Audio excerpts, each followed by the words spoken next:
Assalamualaikum warahmatullahi wabarakatuh. Kita akan bahas mengenai langkah-langkah perencanaan tebal perkerasan kaku jalan beton semen berdasarkan pedoman PDT 14 tahun 2003. Sebelum kita merencanakan tebal perkerasan, kita harus mengetahui data yang kita butuhkan. Nah, ini ada contoh data LHR, lalu lintas harian rata-rata, untuk jalan arteri dalam kota 2 lajur 1 arah. Dari hasil survei, LHR survei, kita kumpulkan jenis kendaraannya. Ada kendaraan ringan, mobil penumpang, kemudian ada kendaraan berat, bus dan truk. Ini hasil survei di lapangan, lalu lintas harian rata-rata LHR-nya, satuannya dalam kendaraan per hari. Kemudian selain data LHR, kita juga kumpulkan data pertumbuhan lalu lintas, I berapa persen per tahun, umur rencana, CBR tanah dasar, kuat tarik lentur beton karena jalannya jalan beton.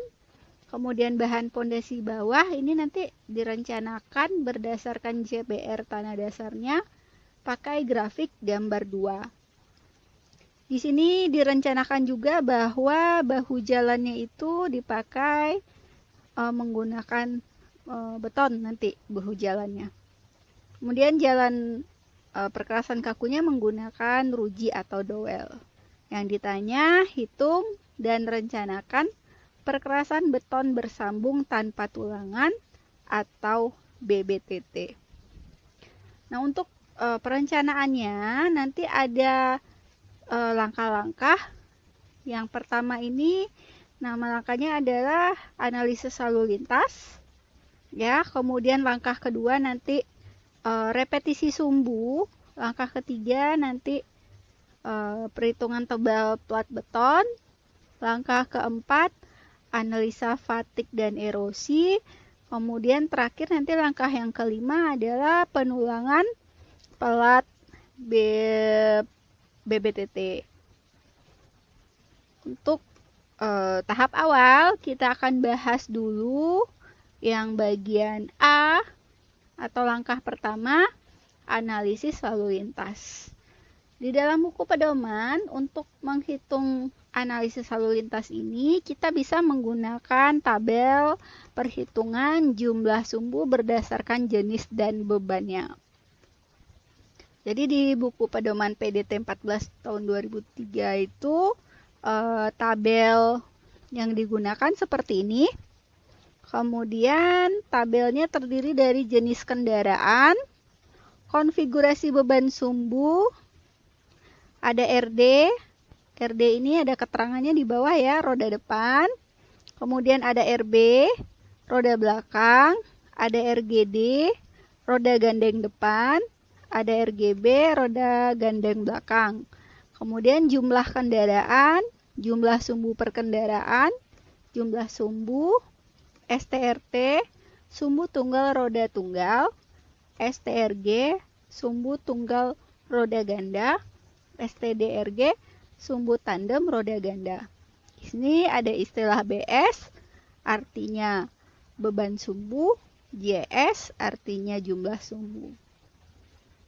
Nah, dari hasil survei LHR di lapangan tadi, ya, ini ada jenis kendaraannya. Semuanya kita salin ke dalam tabel A ini. Kemudian untuk konfigurasi beban sumbu. Nah, di sini di data LHR surveinya sudah ada kode angka konfigurasi beban sumbunya. Untuk mobil penumpang 1+1 artinya ada 1 ton beban sumbu di roda depan, kemudian ada 1 ton beban sumbu di roda belakang. Kemudian ada bus. Ya, bus di sini kodenya 3+5. Artinya ada 3 ton roda depan, kemudian 5 ton di roda belakang. Truk 2 as kecil 2+4. Nih, roda depan 2 ton, roda belakang 4 ton. Kemudian truk 2 as besar, 5 tambah 8. 5 ton di roda depan, 8 ton di roda belakang. Truk 3 as, 6 tambah 14. 6 ton di roda depan, 14 ton roda belakang. Truk gandeng, 6 tambah 14 tambah 5 tambah 5. Nah, untuk truk gandeng, 6 ton di roda depan, 14 ton roda belakang, 5 ton di roda gandeng depan, 5 ton roda gandeng belakang. Kemudian kita masukkan data LHR surveinya ya, yang ada di soal ke dalam tabel A. Nih, per jenis kendaraan. Kita salin. Nah, yang harus diingat untuk perkerasan kaku, mobil penumpang ini termasuk kendaraan ringan, itu tidak kita perhitungkan jumlah sumbunya. Ya. Maka di sini khusus untuk mobil penumpang ini dikosongkan. Beban sumbu, jumlah sumbunya kita kosongkan. Jadi, yang perkerasan kaku perhitungannya hanya berfokus pada kendaraan berat saja. Yang dimaksud dengan kendaraan berat adalah kendaraan yang beban sumbunya lebih besar dari 5 ton, yaitu jenisnya bus dan truk. Nah, untuk bus dan truk semuanya kita hitung ya, beban sumbu dan jumlah sumbunya. Kita lihat dulu contoh yang bus ya. Bus jumlah kendaraannya ada 300 ya, sesuai dengan LHR. Nah, bus di sini 300. Di sini juga 300. Dia punya jumlah sumbu 2. Bus itu punya jumlah sumbu 2. 1, 2. Untuk truk 2 as kecil dia juga punya jumlah sumbu per kendaraan 2. 1, 2. Untuk truk 2 as besar, sumbunya juga 2, 1, 2. Untuk truk 3 as juga punya 2 sumbu, 1, 2. Kemudian truk gandeng ini dia punya 4 sumbu, 1, 2, 3, 4. Lanjut, kita mau cari jumlah sumbu lagi. Di sini ada keterangan di tabelnya untuk mencari jumlah sumbu berapa buah. Kita tinggal mengalikan angka yang ada di kolom 3 dikali dengan angka yang ada di kolom 4. Jadi 300 dikali 2 sama dengan 600. Ini berlaku untuk semua jenis kendaraan. Kemudian di sini ada keterangan STRT, STRG, STDRG. Nah, di dalam buku pedoman PDT 14 2003 itu, ini angka yang tulisannya warna biru, ini sudah sesuai dengan yang ada di buku pedoman. Jadi, yang tinggal kita isi adalah JS-nya saja. Jadi, BS-nya ini sudah sesuai dengan buku pedoman. Dia mau kita isi nanti yang JS. Nah, JS ini diisi berdasarkan jumlah kendaraan.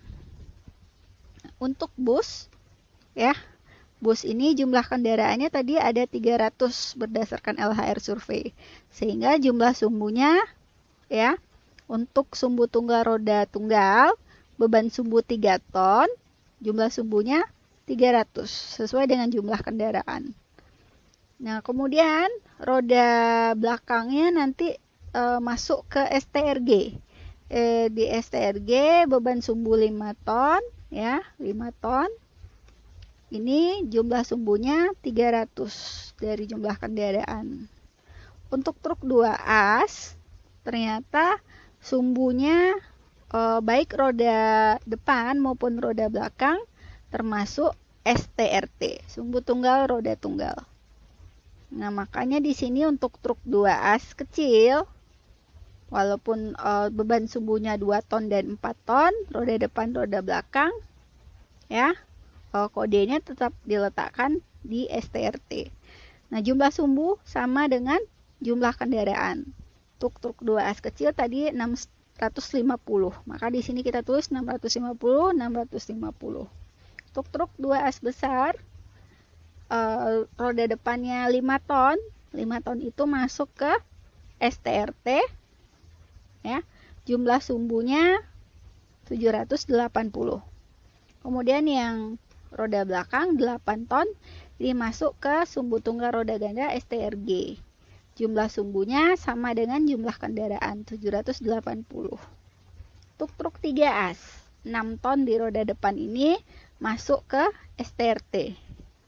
Jumlah kendaraannya 300. Sedangkan yang 4 ton roda belakang ini termasuk ke STDRG, sumbu tandem roda ganda. Jumlah sumbunya 300. Truk gandeng yang 6 ton roda depan, roda gandeng depan, roda gandeng belakang 5 ton 5 ton ini masuk ke sumbu tunggal roda tunggal. Nah, ini jumlah kendaraannya 10, jadi yang 6 ton 10, 5 ton 10, 5 ton 10. Kemudian yang 14 ton yang di roda belakang ini masuk ke sumbu tandem roda ganda. Di sini JS-nya sama dengan ini 10. Ini nanti setelah terisi tabelnya kita jumlahkan, totalkan ya nanti. Jadi dapatlah nanti jumlah sumbunya totalnya 4100. Kemudian total sumbu STRT berapa, total sumbu STRG berapa, total sumbu STDRG berapa. Jadi nanti kalau ketiga buah sumbu ini totalnya kita tambah, nanti hasilnya harus sama dengan yang jumlah sumbu pada kolom 5. Lanjut, setelah selesai kita isi tabel A, kita mau menghitung faktor pertumbuhan lalu lintas atau R. Rumusnya 1 tambah I pangkat UR dikurang 1 per I. I tadi di soal pertumbuhan lalu lintas 5%. UR artinya umur rencana 20 tahun. Nah, dapatlah nanti dari hasil perhitungan menggunakan rumus R-nya 33,07. Lanjut, kita mau cari jumlah lajur berdasarkan lebar perkerasan dan koefisien distribusi atau disingkat dengan notasi C. Nah, C ini kita lihat di soal jalan itu direncanakan untuk 2 lajur 1 arah. Berdasarkan tabel 2, jalan 2 lajur 1 arah mempunyai nilai C 0,7. Jadi nilai C-nya kita tulis di sini 0,7. Kemudian lanjut, kita mau cari jumlah sumbu kendaraan niaga harian atau JSKNH. JSKNH ini kita dapatkan dari total yang ada di tabel A, yaitu total jumlah sumbu pada kolom 5. Ya, 4100. Nah, ini yang dinamakan dengan JSKNH nanti. Nah, setelah dapat JSKNH, kita mau cari jumlah sumbu kendaraan niaga selama umur rencana atau JSKN. JSKN rumusnya JSKNH dikali 365 hari dalam 1 tahun dikali R dikali C. Nah, kalau kita masukkan semua angka ya, JSKNH 4100 dikali 365 dikali 33,07 kemudian dikali C 0,7 sehingga didapatlah JSKN-nya 34.638.240,22. Nah, ini baru analisis untuk yang bagian A, analisis lalu lintas. Nanti minggu depan akan diterangkan analisis yang lain ya, yaitu analisis B, analisis C, analisis D, dan analisis E.